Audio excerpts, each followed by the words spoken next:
Hello दोस्तों, नमस्कार। Exist academy में आप सभी का हार्दिक स्वागत एवं हार्दिक अभिनंदन है।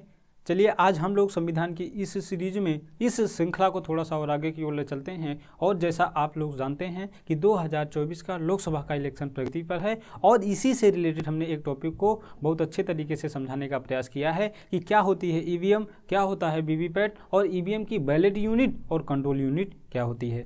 तो सबसे पहले समझते हैं यह ईवीएम के इतिहास के बारे में। तो ईवीएम का आविष्कार भारत में 1980 में किया गया था एम.बी. हनीफा के द्वारा, और यह ईवीएम का पहली बार प्रयोग केरल के पाराऊर विधानसभा में 1982 में किया गया और 2004 में ईवीएम का प्रयोग लोकसभा और विधानसभा के चुनावों में भी किया जाने लगा।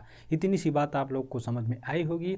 ईवीएम क्या होता है? तो यह एक इलेक्ट्रॉनिक वोटिंग मशीन होती है और इसके दो भाग होते हैं। दो भागों से या दो यूनिट से जुड़ा होता है। एक को बोलते हैं बैलेट यूनिट और दूसरे को बोलते हैं कंट्रोल यूनिट। तो जैसे आप देख पा रहे होंगे, ये आपकी बैलेट यूनिट है और ये आपकी कंट्रोल यूनिट है। तो सबसे पहले समझते हैं, यह जो बैलेट यूनिट होती है यह मतदान कक्ष में रखी जाती है। बैलेट यूनिट जो होती है यह मतदान कक्ष में रखी जाती है, जबकि कंट्रोल यूनिट होती है यह आपके पीठासीन अधिकारी या मतदान अधिकारी के पास रखी होती है। इतनी सी बात आप लोग समझ में आई होगी। आइए अब समझते हैं कि जब आपका वीवीपैट नहीं था उसके पहले की क्या कंडीशन हुआ करती थी। लेकिन उसके पहले हम समझते हैं कंट्रोल यूनिट क्या होती है। ये एक दूसरे से 5 मीटर के केबल पर जुड़े होते हैं। 5 मीटर की केबल होती है और उसी के साथ वायर के साथ ये सभी आपस में जुड़े होते हैं। ठीक, तो सबसे पहले कंट्रोल यूनिट को समझते हैं। कंट्रोल यूनिट क्या होता है मेरे दोस्त? तो कंट्रोल यूनिट के पीछे एक आपकी पावर ऑन ऑफ की बटन होती है। जब हम उस बटन को दबाते हैं, मतलब ये आपकी कंट्रोल यूनिट है और इसके पीछे आपकी एक क्या है? बटन है। जब बटन को ऑन करेंगे तो यहाँ पे हरी लाइट जल जाएगी, यहाँ पे हरी लाइट जलेगी और यहाँ पर वीवीपैट में भी हरी लाइट जल जाएगी। इतनी सी बात आप लोग समझ में आई होगी। यहाँ पर कंट्रोल यूनिट में जब हरी बटन जल जाती है तो हरी बटन जलने के पश्चात यह आपकी कंट्रोल यूनिट टेस्टिंग करती है। क्या करती है? टेस्टिंग करती है, जिसमें वीवीपैट को जांच होती है। वीवीपैट की टेस्टिंग होती है, उसकी बैटरी टेस्टिंग होती है, बीयूसीयू की टेस्टिंग होती है। इसी तरीके से इसमें लोड जो आपके 16 कैंडिडेट होते हैं उसकी भी क्या होती है? जांच होती है। और डेट को यह कंट्रोल यूनिट में जब टेस्टिंग होती है डेट को भी बताता है और टाइम को भी बताता है। और कंट्रोल यूनिट में पहले से वोट तो नहीं पड़ा है, इसको भी आपको बताता है कंट्रोल यूनिट। इतनी सी बात आप लोगों को समझ में आई होगी। तब या जा कर के कंट्रोल यूनिट मॉक पोल के लिए तैयार होती है। लेकिन यदि आपको समझना है यह ईवीएम जब रेडी हो जाता है, मॉक पोल के लिए तैयार हो जाता है, तो एक बात और समझना है। एक बार यहाँ से टोटल बटन दबाते हैं, टोटल बटन दबाते हैं तो वीवीपैट की बैटरी, सीयू की बैटरी कैंडिडेट को दिखाता है, डेट और टाइम को भी दिखाता है, और पहले से वोट पड़ा है या नहीं एक बार ये फिर से दिखाता है। तब जा कर के यह ईवीएम वैलेट मतलब वोट के लिए तैयार होता है। इतनी सी बात आप लोगों को समझ में आई होगी। आइए एक बात और समझते हैं। मान लीजिए मेरे दोस्त, इस कंट्रोल यूनिट में वोट पहले से पड़ा है। मान लीजिए हमने जांच किया, टोटल बटन दबाया, टोटल बटन के साथ साथ सब कुछ ठीक दिखाया, लेकिन कंट्रोल यूनिट में दिखा दिया कि इसमें वोट पहले से पड़ा है। तो वोट पहले से पड़ा है तो ये आपकी क्लोज बटन दिखाई दे रही है। इसके लिए आप क्या करेंगे? इस कंट्रोल यूनिट को शून्य करने के लिए या इसकी पूरी मेमोरी को साफ करने के लिए क्या करेंगे? एक क्लोज बटन को दबाएंगे। जब क्लोज बटन को दबाएंगे तो CRC, देखिए CRC का मतलब होता है कि एक आपका होता है C का मतलब होता है क्लोज, दूसरे का मतलब होता है रिजल्ट और तीसरे का मतलब होता है क्लियर। तो जब क्लोज बटन को दबाएंगे तो एक बॉक्स नुमा संरचना दिखाई देगी, उसमें 3 बटन होगा। क्लोज दबाएंगे, रिजल्ट दिखाएंगे, फिर क्लियर। मतलब तीनों को पहले क्लोज बटन, फिर रिजल्ट बटन, फिर क्लियर बटन को दबाएंगे, तब जाकर के कंट्रोल यूनिट की पूरी मेमोरी साफ हो जाती है और यह वोट के लिए पूरी तरीके से तैयार हो जाती है। अब यहाँ पर जो प्रभारी होंगे या अधिकारी होंगे वो बैलेट को दबाएंगे। जब यहाँ से बैलेट को दबाएंगे तो अब यहाँ से मतदाता वोट देने के लिए तैयार होंगे। अब कोई भी व्यक्ति अपने वोट को देगा। मान लीजिए कोई भी व्यक्ति यहाँ पे दूसरे नंबर के प्रत्याशी को दबाया तो उसका चुनाव चिन्ह और उसके क्या बोलते हैं उसकी फ़ोटो यहाँ पे आ जाएगी। तो यहाँ पे हमने नीले बटन को दबा दिया, मतलब दूसरे नंबर के प्रत्याशी को हमने उम्मीदवार को दबा दिया। अब दबाया तो यहाँ पे रेड कलर की लाइट जलेगी और यह इनका जो दूसरे नंबर का चुनाव चिन्ह है ये आकर के यहाँ पे क्या हो जाएगा? बन जाएगा। दूसरे नंबर के प्रत्याशी के चुनाव चिन्ह आकर के यहाँ पे बन गए। यहाँ पर बटन हमने दबाया और दबाने के पश्चात 5 सेकंड तक यहाँ पे एक बटन लगी हुई है जो 5 सेकंड तक बीप की आवाज़ करेगी, बीप की आवाज़ करेगी। और ये जो 7 सेकंड दिखाई दे रहा है बीबी पैड का, यह जो 7 सेकंड है, 7 सेकंड के अंतर्गत यह पर्ची जाकर के ड्रॉप बॉक्स में गिर जाएगी। और उस मतदाता, जो मतदाता ने वोट डाला है, इस दूसरे नंबर के कैंडिडेट को चुना है, वह यहाँ पे संतुष्ट होगा कि हमने जो भी बैलेट यूनिट को दबाया है वही जाकर के वीवीपैट में गिरा है। क्या इतनी सी बात आप लोगों को समझ में आई? तो वीवीपैट क्या है? तो वीवीपैट एक सत्यापन प्रिंटर मशीन है। क्या है? एक सत्यापन प्रिंटर मशीन है जो व्यक्ति द्वारा दिए गए वोट को बताता है कि हाँ, हमने जिस व्यक्ति को वोट दिया है उसी व्यक्ति को वोट प्राप्त हुआ है। क्या आप लोग इस इतनी सी बात को समझ पाए कि नहीं? आप लोग शायद पूरा प्रोसेस को समझ पाए होंगे। Control unit, ballot unit, VVPAT को भी अच्छे तरीके से समझ पाए होंगे। अगर बैलेट यूनिट से हम किसी भी व्यक्ति को वोट देंगे तो जिस व्यक्ति को वोट देंगे उसके चिन्ह जाकर के कहाँ बनेंगे? वीवीपैट में बनेंगे। और यहाँ पर 5 सेकंड तक बीप की आवाज़ आएगी और 7 सेकंड के अंतर्गत यह पर्ची ड्रॉप बॉक्स में गिरेगी। यह पर्ची मतदाता को घर ले जाने के लिए नहीं मिलती। क्या बात आप लोग समझ पाए कि नहीं?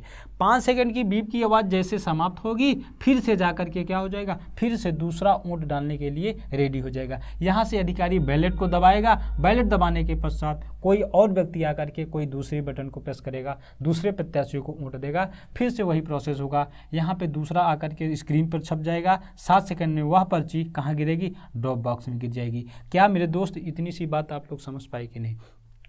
लेकिन आज भी जो विवाद का विषय बना हुआ है इसका मतलब क्या है? देखिए, पहले एक बात को समझ लीजिएगा। जब वीवीपैट नहीं था तो इसका काम क्या था? जब वीवीपैट नहीं था तो कैसे वोट पड़ते थे? मान लीजिए अभी ये आपका वीवीपैट नहीं है, ठीक? तो जैसे मान लीजिए हमने एक किसी व्यक्ति को, मान लीजिए हमने ये दूसरे नंबर के प्रत्याशी को, उम्मीदवार को वोट दिया, ठीक? तो ये वोट दिया और डायरेक्ट कहाँ जा कर के गिरा? कंट्रोल यूनिट में गिरा। तो मतदाता को यह विश्वास नहीं हो रहा था, या आप एक तरीके से धांधली समझ लीजिए, तो उसमें वो ये होता था कि भाई हमने तो बीजेपी को दे दिया, सपा को वोट दिया, लेकिन पता नहीं कंट्रोल यूनिट में क्या गया, ये क्या सरदर्द बना रहता था एक तरीके से। इसीलिए चुनाव आयोग तथा विभिन्न राजनीतिक दलों की आम सहमति से यह क्या किया गया? वीवीपैट को जोड़ा गया, जिससे चुनाव स्वतंत्र एवं निष्पक्ष हो सके, कोई धोखाधड़ी ना हो सके, मतदाता में विश्वास बना रहे और एक तरीके से मतदाता अपने आप को संतुष्ट कर सकें कि हाँ, हमने जिस व्यक्ति को वोट दिया है उसी व्यक्ति को वोट प्राप्त हुआ है। इसीलिए क्या लाया गया? वीवीपैट लाया गया, जिससे पारदर्शिता को और चुनाव की पारदर्शिता को और बेहतर तरीके से बनाया जा सके। क्या इतनी सी बात आप लोग समझ में आई कि नहीं आई? यह बात समझ में आई। लेकिन आज भी जो विवाद है वो विवाद क्या है? जैसे हमने कहा, एक तरफ आपकी बैलेट यूनिट है, दूसरी तरफ कंट्रोल यूनिट और आपकी ये वीवीपैट रखी हुई है। आज भी विवाद यह है कि बैलेट यूनिट को हमने कोई भी प्रत्याशी को चुना, उम्मीदवार को चुना, लेकिन यह वोट यहाँ पर तो हमें दिखाई दिया कि हाँ ठीक है, हमने बीजेपी को, सपा को, किसी भी कैंडिडेट को हमने वोट किया, लेकिन यह वोट कंट्रोल यूनिट में गया या नहीं गया, ये विवाद आज भी बना हुआ है। इसीलिए इस पर आए दिन कुछ न कुछ चर्चाएँ चलती रहती हैं। यह बातें आप लोगों को समझ में आई होगी। वीवीपैट क्या तकनीकी खराबी हो सकती है? तो बिल्कुल, वीवीपैट एक मशीन है। वोटर, इसका मतलब क्या होता है? Voter verifiable paper audit trail, यह एक तकनीकी चीज़ें हैं, यह खराब हो सकती है। इतनी सी बात आप लोग बहुत बेहतर तरीके से समझ पाए होंगे। अब चलते हैं वीवीपैट के बैकग्राउंड की ओर। वीवीपैट का विचार कब आया, इन समस्त बिंदु पर अच्छे से चर्चा करते हैं। चलिए दोस्तों, अभी तक हम लोगों ने ईवीएम, बैलेट यूनिट और कंट्रोल यूनिट, वीवीपैट के बारे में अच्छे से चर्चा किया। अब चलिए समझते हैं वीवीपैट के बैकग्राउंड की ओर। आइए समझते हैं इसका बैकग्राउंड क्या है। VVPAT voter verifiable paper audit trial.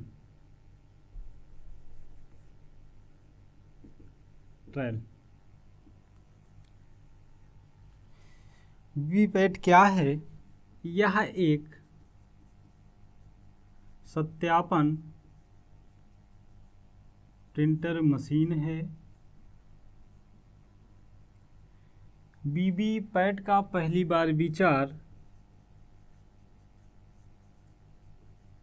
पहली बार विचार 2010 में किया गया था। मतलब क्या है कि यह एक सत्यापन प्रिंटर मशीन है और इस पर 2010 में पहली बार विचार किया गया। आइए अब बात को समझते हैं। जब पहली बार वीवीपैट पर विचार किया गया तो इस पर विचार क्यों किया गया? इससे स्वतंत्र एवं निष्पक्ष चुनाव होगा और चुनाव में और पारदर्शिता ज़्यादा तरीके से होगी या पारदर्शिता थोड़ा और ज़्यादा होगी, इसलिए क्या किया गया? वीवीपैट को जोड़ा गया। अब आइए बात को समझते हैं कि चुनाव आयोग तथा राजनीतिक दलों, चुनाव आयोग तथा विभिन्न राजनीतिक दलों की बैठकें हुई और बैठकों में यह सहमति बनी कि वीवीपैट को ईवीएम के साथ जोड़ा जाना चाहिए। जब यह बैठक संपन्न हुई, समाप्त हुई, तत्पश्चात एक तकनीकी विशेषज्ञ समिति बनाई गई। तकनीकी विशेषज्ञ समिति इसलिए बनाई गई थी ताकि वीवीपैट के बारे में जांच किया जा सके कि क्या यह वीवीपैट सही है या गलत है। तो इस मैटर पे तकनीकी विशेषज्ञ समिति का गठन किया गया था। इसके पश्चात BEL तथा ECIL, भारत इलेक्ट्रॉनिक लिमिटेड तथा इलेक्ट्रॉनिक कॉरपोरेशन इंडिया लिमिटेड, दो कंपनी को वीवीपैट के निर्माण के लिए चुना गया। क्या किया गया? वीवीपैट के निर्माण के लिए दो कंपनी को चुना गया। एक कंपनी का नाम है भारत इलेक्ट्रॉनिक लिमिटेड तथा दूसरे का नाम है इलेक्ट्रॉनिक कॉरपोरेशन इंडिया लिमिटेड। जब यह कंपनी वीवीपैट का निर्माण किया और निर्माण करने के बाद 2011 में इसका फील्ड परीक्षण किया गया। और फील्ड परीक्षण कहाँ कहाँ पर हुआ? तो पहले जैसलमेर,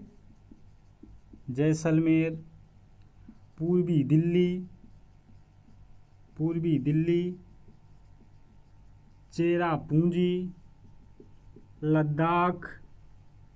लद्दाख और आपका एक क्या बचेगा? तिरुवनंतपुरम। ये 5 जगहों पर क्या किया गया? 2011 में फील्ड परीक्षण हुआ। जब फील्ड परीक्षण हुआ और इसके डिज़ाइन को बेहतर तरीके से बनाया गया था, तो डिज़ाइन को बेहतर बनाने तथा फील्ड परीक्षण करने के पश्चात विभिन्न राजनीतिक दलों से फीडबैक लिया गया और फीडबैक लेने के पश्चात फाइनली 2013 में इसके डिज़ाइन को मंजूरी मिल गई। क्या मिल गई? इसके डिज़ाइन को फाइनली क्या मिल गई? मंजूरी मिल गई। और चुनाव संचालन नियम 1961 जो था, इसमें संशोधन किया गया। और संशोधन कब हुआ? तो यह संशोधन 2013 में किया गया। तो चुनाव संचालन नियम 1961 में संशोधन के पश्चात क्या किया गया? वीवीपैट को जोड़ दिया गया। क्या कर दिया गया? वीवीपैट को जोड़ दिया गया। और 2013 में ही नागालैंड की एक विधानसभा है जिसका नाम है नोक्सेन। नागालैंड की नोक्सेन विधानसभा में पहली बार वीवीपैट का प्रयोग किया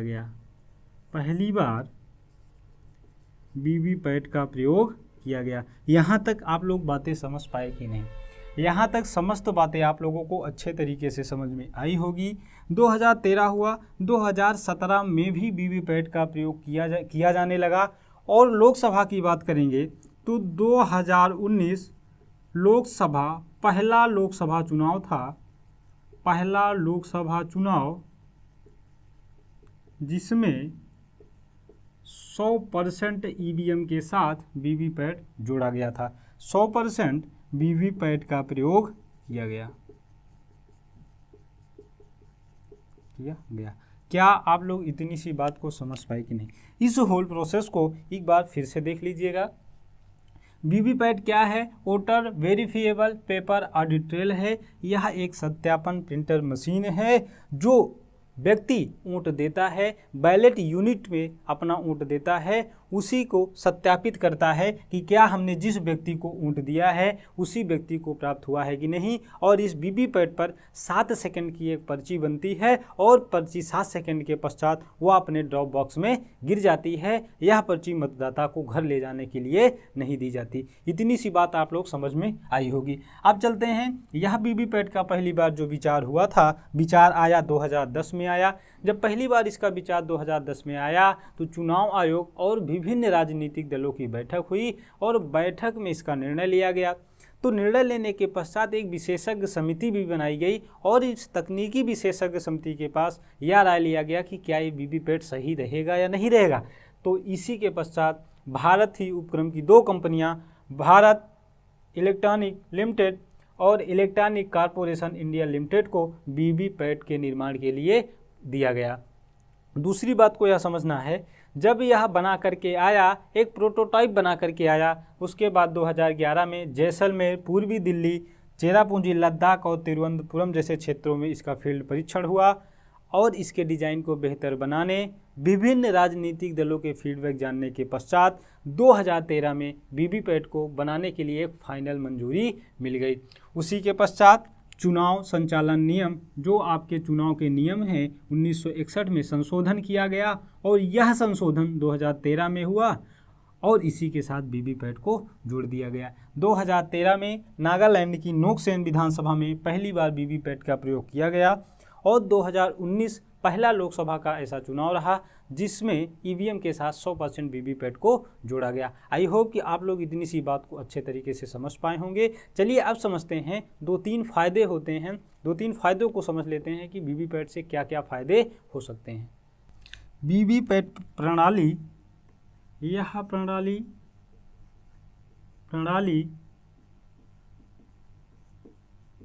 मतदान प्रक्रिया में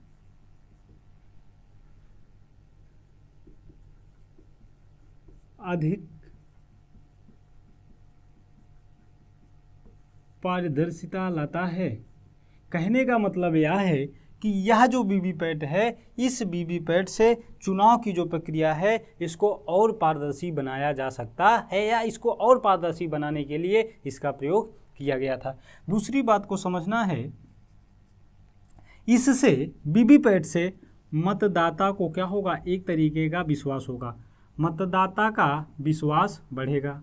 मतदाता का विश्वास बढ़ेगा, क्यों बढ़ेगा? क्योंकि उनको यह एहसास हो जाएगा कि हम जिस व्यक्ति को वोट दे रहे हैं वही व्यक्ति को वोट प्राप्त हुआ है। बातें समझ में आई।